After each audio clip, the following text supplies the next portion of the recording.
বহুত ষ্টুডেণ্ট আছে তেওঁলোকে আপত্তি কৰে যে আমি সব পঢ়িলো মামা আমাৰ চাকৰি নাই দেউতাক মাকেও কয় যে ল'ৰা ছোৱালীজনে বিএ পাছ কৰিলে এমএ পাছ কৰিলে চাকৰি নাই বিএ আৰু এমএ অকল আমাৰ শিক্ষাৰ শেষ হ'ব নোৱাৰে যদি মোৰ সায়েন্স পঢ়িছো মই কেনেকে নিজক আইটিৰ লগত পৰিচয় কৰিব পাৰো কেনেকে মই আৰ্টিফিচিয়েল ইন্টেলিজেন্সৰ বিষয়ে জানিব পাৰো মই যদি নৰ্মেল বিএ পাছ কৰিছো কেনেকে মই ৰিটেল হস্পিটেলিটি এইবিলাকৰ ওপৰত জানিব পাৰো দেয়াৰ আৰ 1 lakh প্লাছ কোৰ্सेस যি আমাৰ লগত আছে যে আজিকালি আমাৰ অসম আৰু ভাৰতত আৰু একে সমানভাৱে আমাৰ দেশত কৰ্ম সংস্থাপনৰ সুবিধা দ্ৰুত গতিত বৃদ্ধি পাইছে কিন্তু এই কৰ্ম সংস্থাপন পাবৰ কাৰণে আমি উপযুক্তভাৱে নিজক গঢ়ি তুলিব লাগিব আমি বহুত সময়ত ভাবো যে আমি বিএ পাছ কৰিলো পোষ্ট গ্ৰেজুৱেট পাছ কৰিলো আমি কৰ্ম সংস্থাপন পাম নে নাপাম আজিকালি এটা কথা আপোনালোকে বুজি পাব লাগিব যে it is a age of specialist এটা সময় আছিলে যে জেনাৰেলিষ্ট বা আমি যেতিয়া পলিটিক্যাল সায়েন্সত পাব্লিক এডমিনিষ্ট্ৰেশ্যন পঢ়িছিলো তেতিয়া এটা ডিবেট আছিলে জেনাৰেলিষ্ট ভাৰ্চেছ স্পেচিয়েলিষ্ট এটা সময় আছিলে যে বিএ এমএ পঢ়িলে তাক বেসিক বুলি ধৰি লোৱা হয় আৰু চাকৰি বাকৰি যেতিয়া আমি লওঁ চাকৰি কৰা অৱস্থাত আমি সেই অনুষ্ঠানটোৰ বিষয়ে জানো আৰু থিমেটিক নলেজ বিলাক আমি লাভ কৰো কিন্তু আজিকালি সমাজৰ ইমান দ্ৰুত পৰিৱৰ্তন হৈছে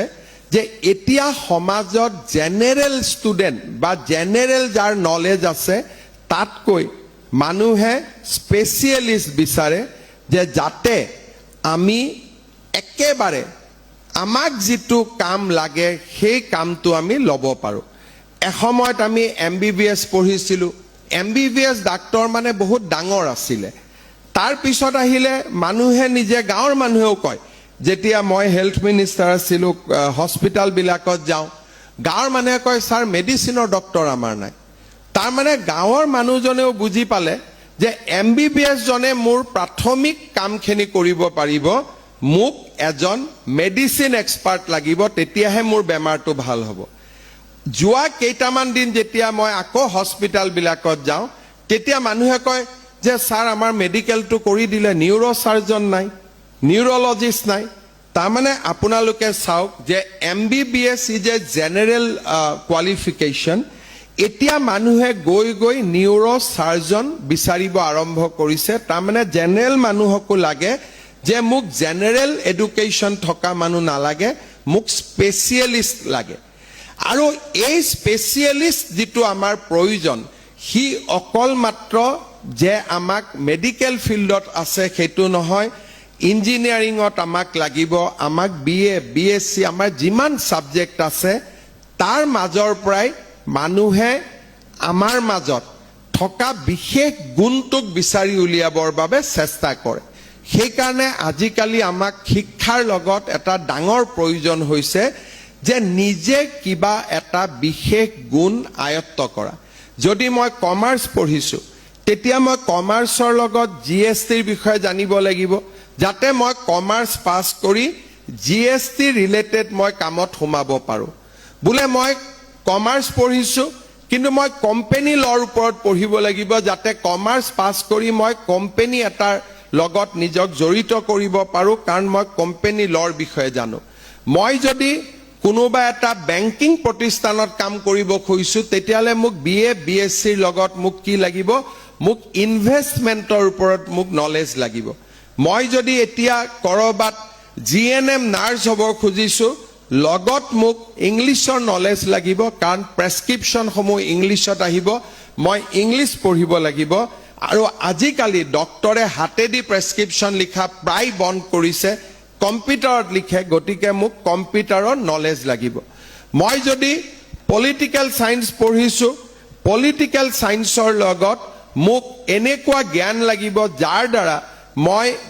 ইলেকশন ম্যানেজমেন্ট শিকিব পাৰো মই কোনোবা মন্ত্ৰীৰ লগত মই কাম কৰিব পাৰো কোনোবা বিধায়কৰ লগত মই কাম কৰিব পাৰো কাৰণ গভৰ্নেন্সৰ ওপৰত মোৰ নলেজ আছে political science is a general subject কিন্তু যেতিয়া মই পাব্লিক এডমিনিষ্ট্ৰেশ্যন বা গভৰ্নেন্সৰ ওপৰত মই জানিম তেতিয়া মোৰ এমপ্লয়েবিলিটিটো বাঢ়ি গৈ থাকিব বহুত ষ্টুডেন্ট আছে তেওঁলোকে আপত্তি কৰে যে আমি সব পঢ়িলো মামা আমাৰ চাকৰি নাই দেউতাক মাকেও কয় যে লৰা ছোৱালীজনে বিএ পাস কৰিলে এমএ পাস কৰিলে চাকৰি নাই বিএ আৰু এমএ অকল আমাৰ শিক্ষাৰ শেষ হ'ব নোৱাৰে যদি মোৰ সায়েন্স পঢ়িছো মই কেনেকে নিজক আইটিৰ লগত পৰিচয় কৰিব পাৰো কেনেকে মই আৰ্টিফিশিয়াল ইন্টেলিজেন্সৰ বিষয়ে জানিব পাৰো মই যদি নৰ্মেল বিএ পাস কৰিছো কেনেকে মই ৰিটেল হস্পিটেলিটি এইবিলাকৰ ওপৰত জানিব পাৰো দেয়াৰ আৰ 1 লাখ প্লাস কোৰ্সেস যি আমাৰ লগত আছে